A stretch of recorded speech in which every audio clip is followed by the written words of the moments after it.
Hello good morning, welcome to తను మన vlogs. ఈరోజైతే మా మనవరాలు బర్త్డే కని రిటర్న్ గిఫ్ట్స్ కింద బాక్సులు అయితే తీసుకున్నామండి. అవి స్నాక్స్ బాక్సులు అండి.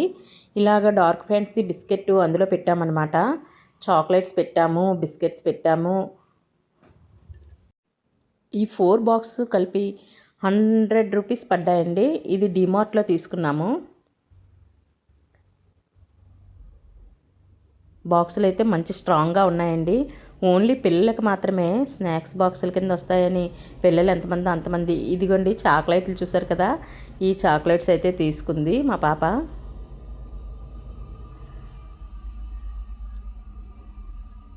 ఇవి కూడా జెమ్స్, ఇవి కూడా తీసుకుందండి. ఇవి చింతపండు లాలిపప్పులు, ఇవి అన్నీ ఆర్డర్ పెట్టారు. డార్క్ ఫ్యాంటసీ బిస్కెట్స్ కూడా తీసుకుందండి. ఇవన్నీ బాక్సుల్లో వేసి ప్యాక్ చేసామన్నమాట రిటర్న్ గిఫ్ట్స్.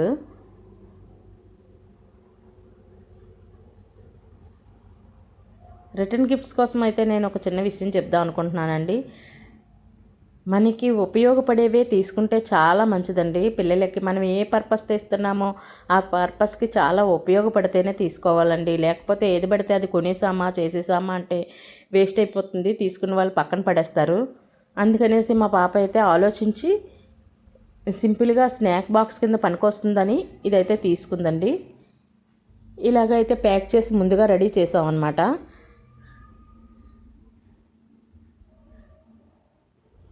కొంతమంది ఏదో కొనేసామా చేసేసామా అంటే తిను 1 ఇయర్ బేబీ, అందువల్ల ఎలా తీసుకున్నాము. లేదని ఇలా ఉంటే స్కూల్కి వెళ్ళే పిల్లలకైతే ఏ పెన్సిల్లో పెన్నుల్లో ఏవైనా తీసుకున్నామనుకోండి, స్లేట్లో పుస్తకాలు ఏవైనా తీసుకుంటే పిల్లలు స్కూల్కి వెళ్ళే పిల్లలకైతే మనం రిటర్న్ గిఫ్ట్స్ ఎంచుకోవడంలో చాలా బాగా ఎంచుకోవాలి. మంచి పుస్తకాలు ఇస్తే వాళ్ళు చదువుకున్నారనుకోండి, వాళ్ళు మారుతారనమాట. ఒక పుస్తకం ఒక జీవితాన్ని మారుస్తుంది అంటారు. నాకు తెలిసి పుస్తకాలు చదివే వాళ్ళకైతే బాగా తెలుస్తుందండి. పుస్తకాలు చదివితే చాలా నాలెడ్జ్ పెరుగుతుంది.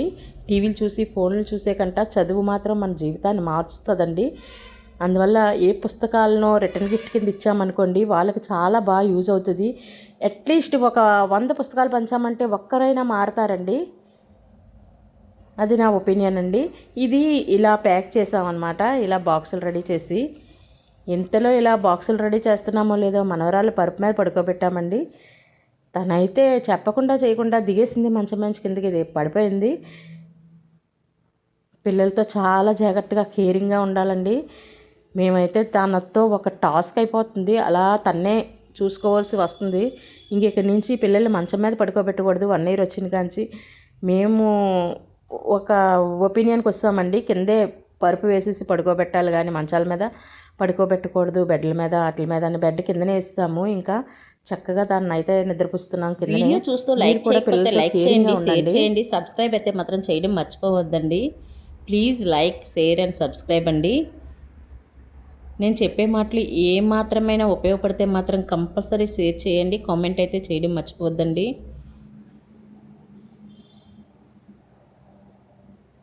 థ్యాంక్ యూ ఫర్ వాచింగ్ అండి.